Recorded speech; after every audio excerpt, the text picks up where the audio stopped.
And I've said it before, and I will say it again. There is a role for the military, but there is not going to be a military solution to banditry in Nigeria. None. If anybody tells you there's going to be a military solution, he either doesn't know what he's talking about or he knows, but he's not being honest. It's a social problem. Banditry is essentially a social problem that needs to be treated as a social problem, not a military problem. Oh, Professor, this is an interesting perspective that you've brought, because the government, as much as possible, through the special forces, have tried to nip this whole insecurity thing in the border, especially where it is at its maximum, through kinetic and both non-kinetic measures. And we are looking at the issue of this time around de-radicalization of some of the terrorists, as they have been called, as well as the embracing the repentant Boko Haram terrorists, putting side by side some of the families who know nothing, have contributed nothing whatsoever to the grievances that some of these boys in the bushes are facing. They've lost their livelihoods. Some of them have lost their entire families, their houses. They've been dispossessed of their possessions and their lands and everything. To these people, you will come and tell them that it is not a military, to not be tooth for tooth or eye for eye this time around. It's just listen to them and embrace them. To these families, I don't know, how do you think they're going to take it? Do you think they'll take it lightly when after all these atrocities have been, done to them? Talk to me, Professor. Yeah, so that's why you have truth and reconciliation everywhere, even in South Africa, even in Northern Ireland after the IRA finished all the bombing, even in Colombia after FARC rebels finished all killing the people. What is the alternative? Continuing bloodshed? I don't know the Boko Haram issue as well as I know the banditry. But repentant Boko Haram currently as we speak, I'm told there are over 50,000 repentant Boko Haram. What are you going to do? Kill them all? What is the alternative? Alternative is peace. Find ways to bring peace. Whichever way you can bring peace, disarm people, get them off the battlefield. Many of these bandits we saw in the forest, there's children, 10, 11, 12, 13-year-old kids. 10, 11, 12, 13-year-old kids. What are you going to do with these child soldiers? What are you going to do? It's a reflection of the failing of the society. In any society that degenerates to that level, Sheikh Ahmed Gumi's brother was taken. We have relatives and friends that have been taken. Even in this train disaster that happened. Are we going to say kill everybody, continue fighting till the end of time? It is time for sane voices and leaders to come in and find a way to bring peace to this land, to heal our wounds. And the people, that society, our cultures, from the edges of the Sahara where I come to the creeks of River Niger, all our cultures, we respect elders, we respect traditional rulers, we respect clerics. These are the people that should come in difficult times like this. Not politicians, not soldiers. Step back and allow these elders that these combatants listen to and find a pathway to peace. Find a pathway to peace. America ran away and had to make peace with the Taliban. They've been fighting for how long? How much property lives were lost? Look at what's happening in Yemen. Look at what's happening in Syria. Look at Somalia. Since the 90s, Somalia has not known peace. Are we going to continue this way?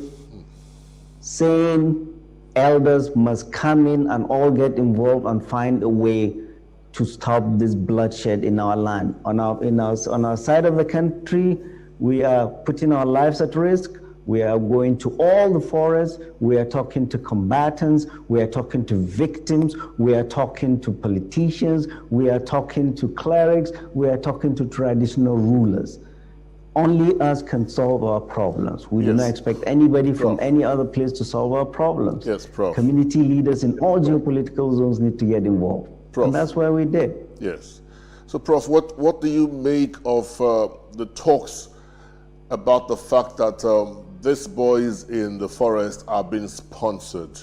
They have sponsors. Why can't these sponsors be, proponent of peace and try peace and dialogue? They are being sponsored. We can see, we can feel it, because the ammunition that these young men carry costs a lot of money. Sophisticated ammunition here, Prof.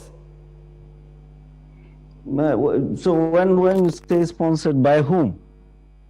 I mean, if you have a government that say we know they are sponsored, come out and tell the world and prosecute whoever is sponsoring them. What is happening, this banditry thing, the economy has literally gone to the forest. They abduct people, they ask for ransom, they have hundreds of millions of naira now into the forest. Hundreds of millions into the forest. And they see this is an easy way to get money, it continues. And they get this money and buy arms. We saw them. They don't have flats in Maitama, Asokoro, or Banana Island, or in Dubai. They buy arms and continue this criminality and continue fighting. Nobody comes and gives them arms, money to buy all of these arms. So every conflict is different. This is the one I know. The one I know and the one I'm still learning from is banditry.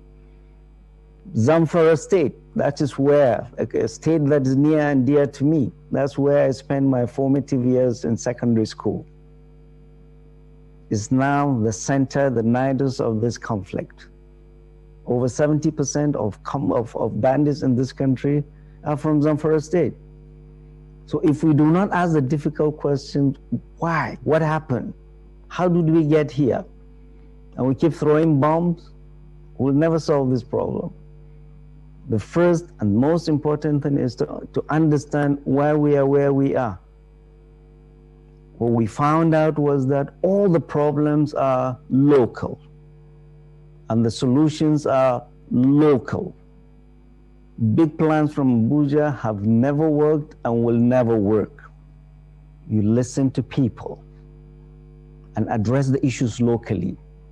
And all the places, all the 8 states we went to, we did not hear these bandits having a gripe, having any grievance against the Nigerian military or the federal government. This is different from what you hear from Boko Haram and ISWAP. ISWAP, they're targeting the state, the federal government, the army, the police. Whereas these ones, they do not have grievances against that. That is why we are scared. In the people that do not have this, you have this marriage between them, and this lethal combination is going to be worse than Al-Shabaab, or worse than what we see the Taliban in Afghanistan. Understanding the genesis, the root causes, and the solutions to this problem is more important than throwing bombs or sitting in Abuja or pontificating in studios or on newspapers. We do not understand these people, they do not understand us. So we are fighting each other we don't understand. That's why we went in there to listen, to understand. The banditry, I know, there's not anybody there paying them money to do this. This has morphed into very profitable criminality, and they buy arms. And out there in the forest, there is an arms race. They're buying arms. Arms are coming from the north, across the border. Across the border, from Libya, from Niger, across the border. And drugs are coming from the south. Drugs are coming from the south. These kids are high on drugs. What drugs? Pentax, on codeine, on tramadol, on Bosca, on Sudrex. Before we went into the forest, close to the forest in Niger State, before we went in, we stopped. I asked our convoy to stop. I went into a chemist in a village. And you could get all of these drugs. But tramadol, Bosca, Sudrex, and in this village chemist. And the person that is manning the chemist is neither a pharmacist nor the pharmacy attendant. These drugs and they don't manufacture these drugs in the forest. These drugs come from the south. You see them being caught at the airport and seaport with millions of doses of tramadol. They're all heading to criminals, to IPOB, to bandits, to Boko Haram. So, and I call on the NDLA to pivot from the airport where they are stopping cocaine going to America, to come back inland. This is where drugs are causing a lot of havoc and ravages on our people. And this is what state governance can do collectively, instead of asking for mercenaries. How can they control drugs? You go to every village market in this country, from the north to the south, you can buy tramadol from these hawkers all over. You can buy tramadol, you can buy codeine, even in Abuja here, you can buy tramadol, codeine, Bosca, Sudrex. Where is NDLA? Where are our pharmacy regulatory agencies? What are the governors doing? Drugs fuel criminality all across this country, all across this country. And if we do not interdict this chain of drugs coming into these criminals and this chain of arms coming from the north, we will never achieve success. We'll never achieve success. Well, Prof, I mean, we still have lots of questions, and what a revelation it is. It really brings about some sort of sober reflection. I mean, this whole thing is, it paints a scary picture, but we do hope that the strong suggestions you've made about peace and the government listening to them, and them too, when they speak with the government, dropping the arms and stopping this destruction, you know, we hope that that can make everything work for us. But thank you so much for the conversation, Professor Usman Yusuf, member, Northern Elders Forum, and former Executive Secretary, National Health Insurance Scheme, the NHIS. Thank you so much for, you know, engaging us in this conversation. Thank you.